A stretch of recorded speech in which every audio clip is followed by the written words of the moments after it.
जय माता दी। नमस्कार दोस्तों। करीब 300 वर्षों बाद एक अत्यंत दिव्य और दुर्लभ संयोग में नवरात्रि की अष्टमी और नवमी तिथि पड़ रही है दोस्तों।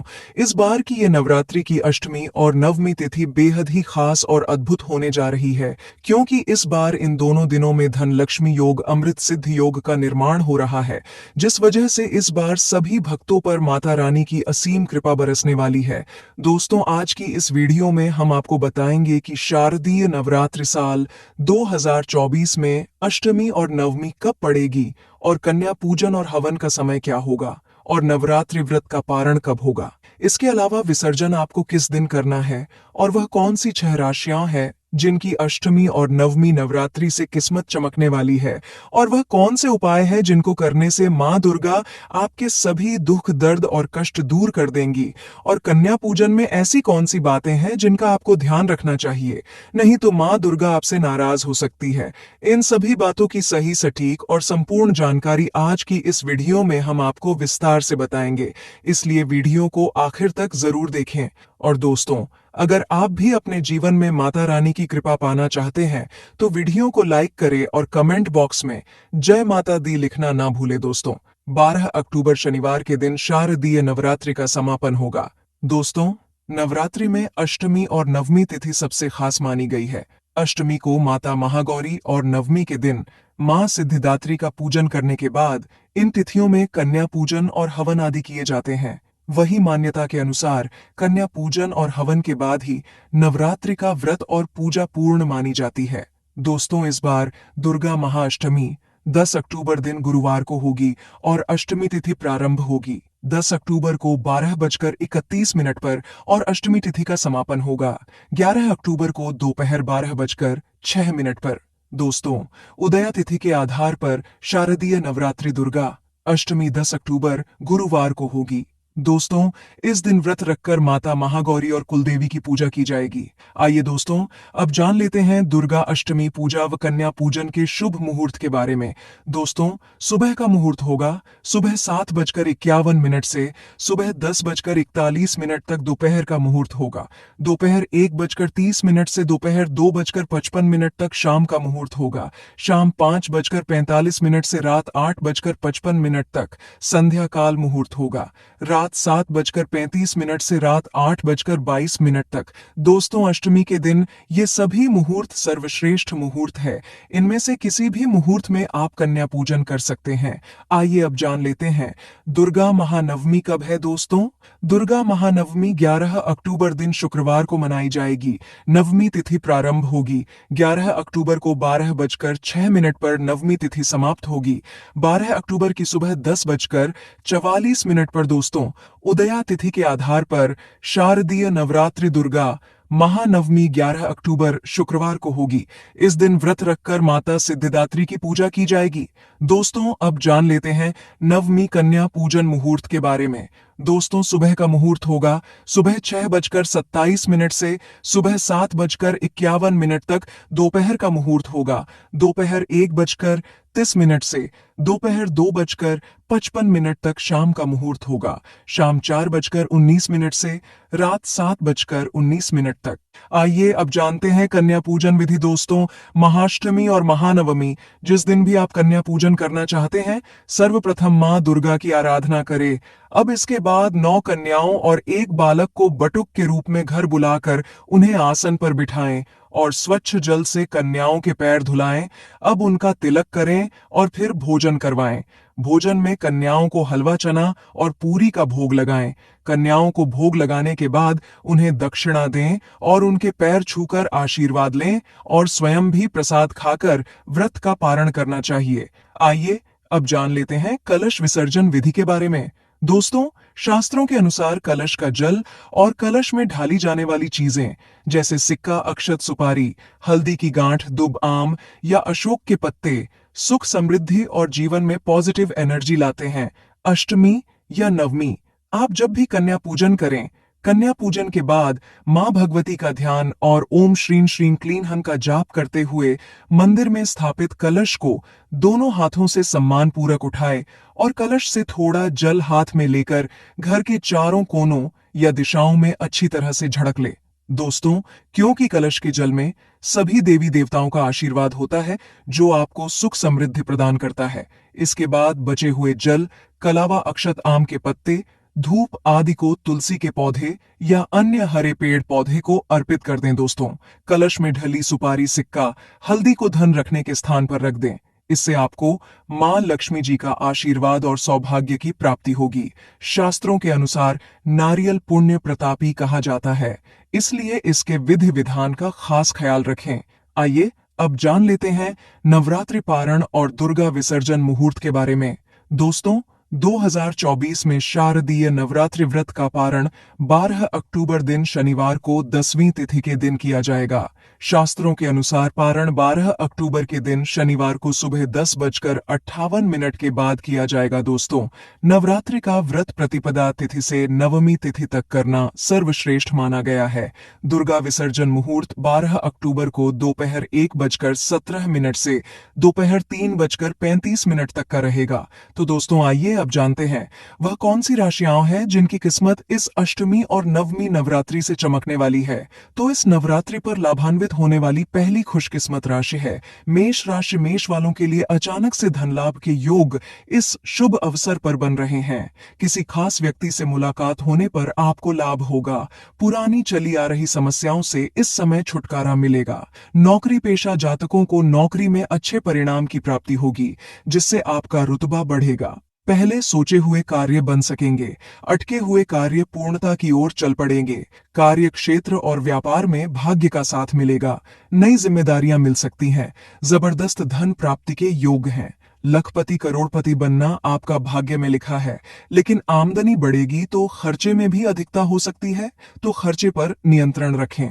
महत्वपूर्ण मामलों में किसी निर्णय तक पहुंचने से पहले किसी अनुभवी से सलाह मशवरा ले लें। व्यापार में अभूतपूर्व लाभ मिलने के संकेत है। इसमें मित्रों और रिश्तेदारों का सहयोग मिलेगा। मेष राशि के स्वामी मंगल हैं, इसलिए इस राशि के लोगों को कन्या पूजन करते समय लाल रंग के वस्त्र धारण करने चाहिए। कन्या पूजन में कन्याओं के पैरों में लाल आलता लगाकर उन्हें माथे पर रोली का टीका लगाए और उपहार में उन्हें पढ़ाई से संबंधित चीजें भेंट करे। अगर आप कन्याओं को लाल रंग की चीजें देंगे तो आपके लिए अत्यंत लाभप्रद हो सकता है। इस पर्व पर लाल रंग के फूल मां दुर्गा पर चढ़ाए। इनमें गुड़हल, गुलाब, लाल कमल अथवा किसी भी तरह के लाल फूलों से पूजा करके मां भगवती को प्रसन्न कर राशि स्वामी मंगल को प्रसन्न किया जा सकता है। साथ ही दुर्गा सप्तशती का पाठ अवश्य करें। आपको धनवान होने से कोई नहीं रोक पाएगा। वाहन चलाते समय सावधानी बरते हैं। इस पर्व की अगली भाग्यशाली राशि है वृषभ राशि। इस बार मां दुर्गा वृषभ राशि के जातकों पर विशेष कृपा रखने वाली होगी। मां दुर्गा का आगमन वृषभ राशि वालों के लिए बहुत ही शुभ फलदायी होने वाला है। अच्छी सफलता मिलने के योग हैं। धन लाभ के बेहतरीन मौके की तलाश अब पूरी होगी। आप इस दौरान जिस भी कार्य में हाथ डालेंगे उसमें अच्छी सफलता हासिल करेंगे। भाग्य का अच्छा साथ मिलने के कारण आपकी हर एक इच्छा जल्द से जल्द पूरी होगी। धन आगमन के मार्ग प्रशस्त होंगे। आर्थिक स्थिति में सकारात्मक सुधार होगा। जैसे कि कहते हैं ना, पैसों में खेलेंगे। कार्य क्षेत्र और व्यापार में वातावरण पूर्णतया आपके अनुकूल रहेगा। दाम्पत्य जीवन में खुशहाली आएगी। इस अवधि में विद्यार्थियों को परीक्षा में सफलता मिलेगी। नौकरी पेशा जातकों के प्रमोशन की संभावना है। किसी भी कार्य में हाथ डालने से पहले मां दुर्गा का ध्यान करें। लाभ अवश्य होगा। वृषभ राशि के स्वामी शुक्र है और उनका जुड़ाव सौंदर्य से माना जाता है। कन्या पूजन में आप गुलाबी रंग के वस्त्र पहने और कन्याओं को सफेद चीजें उपहार में दे। कन्याओं को श्रृंगार की सामग्री देना अत्यंत शुभ फलदायी होगा। इस दिन मीठे में खीर अवश्य बनाएं और कन्याओं को उसका भोज कराएं। मां दुर्गा की कमल, गुड़हल, सदाबहार, बेला, हरसिंगार ऐसे फूलों से आराधना करें। इससे शुक्र की शुभता में वृद्धि होगी। आपको भौतिक सुखों की प्राप्ति होगी। भवन, वाहन, जायदाद इन सब में लाभ होगा। अगली खुशनसीब राशि है तुला राशि। तुला वालों का इस नवरात्रि में नसीब खुलने वाला है। इस नवरात्रि आपके मान सम्मान में अच्छी वृद्धि होगी। इन 9 दिनों के भीतर कोई शुभ समाचार मिल सकता है, जिससे आपकी खुशी का ठिकाना नहीं रहेगा। व्यापार करने वाले जातकों को कोई नया अवसर या फिर नई डील हासिल हो सकती है, जिससे आपको बहुत ही अच्छा मुनाफा मिल सकता है। अतिरिक्ता की अच्छी संभावना है। व्यापार में अचानक वृद्धि संभव है। कार्य क्षेत्र में नई जिम्मेदारियां या कार्य विस्तार हो सकता है। धन आगमन ऐसे होगा जैसे कहते हैं ना, आपकी झोली कम पड़ जाएगी। सब आपके आकलन के बाहर होगा, मानो धन की वर्षा होगी। लेकिन काम में, व्यापार में सोच विचार करके कार्य करें। भावुकता में आकर निर्णय न लें। परिवार का सहयोग मिलेगा, जीवन साथी का अच्छा साथ मिलेगा, एक नए रिश्ते में बंधने का मौका मिलेगा। तुला राशि का स्वामी शुक्र को माना जाता है, इसलिए कन्या पूजन में कन्याओं को सफेद चीजें जैसे खीर या कलाकंद खिलाएं और उन्हें सफेद चीजों का दान करें। कमल, गेंदा, गुड़हल, जूही, हरसिंगार, सदाबहार, केवड़ा, बेला, चमेली ऐसे पुष्पों से मां भगवती की आराधना करके उनकी अनुकूलता और शुक्र की कृपा प्राप्त की जा सकती है। मौसम के बदलाव का सेहत पर असर पड़ सकता है, तो थोड़ी सावधानी बरतें। अब अगली खुशनसीब राशि है कुंभ राशि। कुंभ वालों के लिए पिछला कुछ समय भले ही परेशानियों से भरा क्यों न रहा हो, लेकिन शारदीय नवरात्रि से समय आपके अनुकूल होने लगेगा। आपकी नौकरी में आने वाली मुसीबतें दूर होगी और आपके विरोधी आपके पक्ष में आ जाएंगे। व्यापार में आया आर्थिक संकट दूर होगा, क्योंकि धन की ऐसी वर्षा होगी आपने कभी सपने में भी नहीं सोचा होगा। लखपति तो क्या, करोड़पति तक बनने जैसी स्थितियां पैदा होंगी। लेकिन निवेश सोच विचार करके ही करें। निर्णय लेने में जल्दबाजी न करें। अपरिचितों से ना उलझे, ना ही ऐसे किसी व्यक्ति पर भरोसा करें।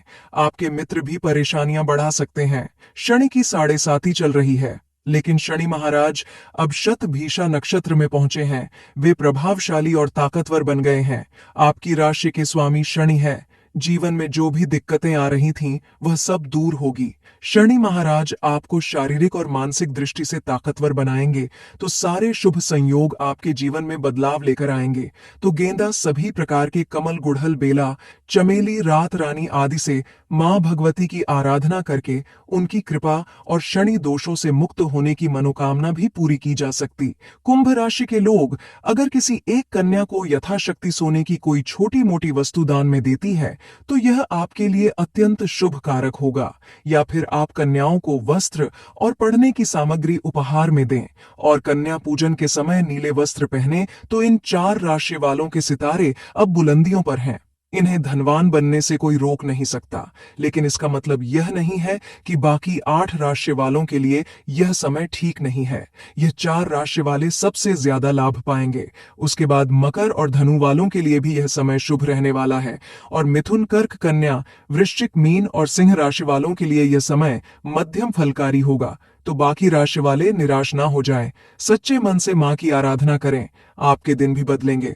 आइए दोस्तों, अब जान लेते हैं अष्टमी और नवमी तिथि की मां महागौरी और मां सिद्धिदात्री की व्रत कथा, जिसको सुनने मात्र से आपकी सभी मनोकामनाएं पूर्ण हो जाएंगी।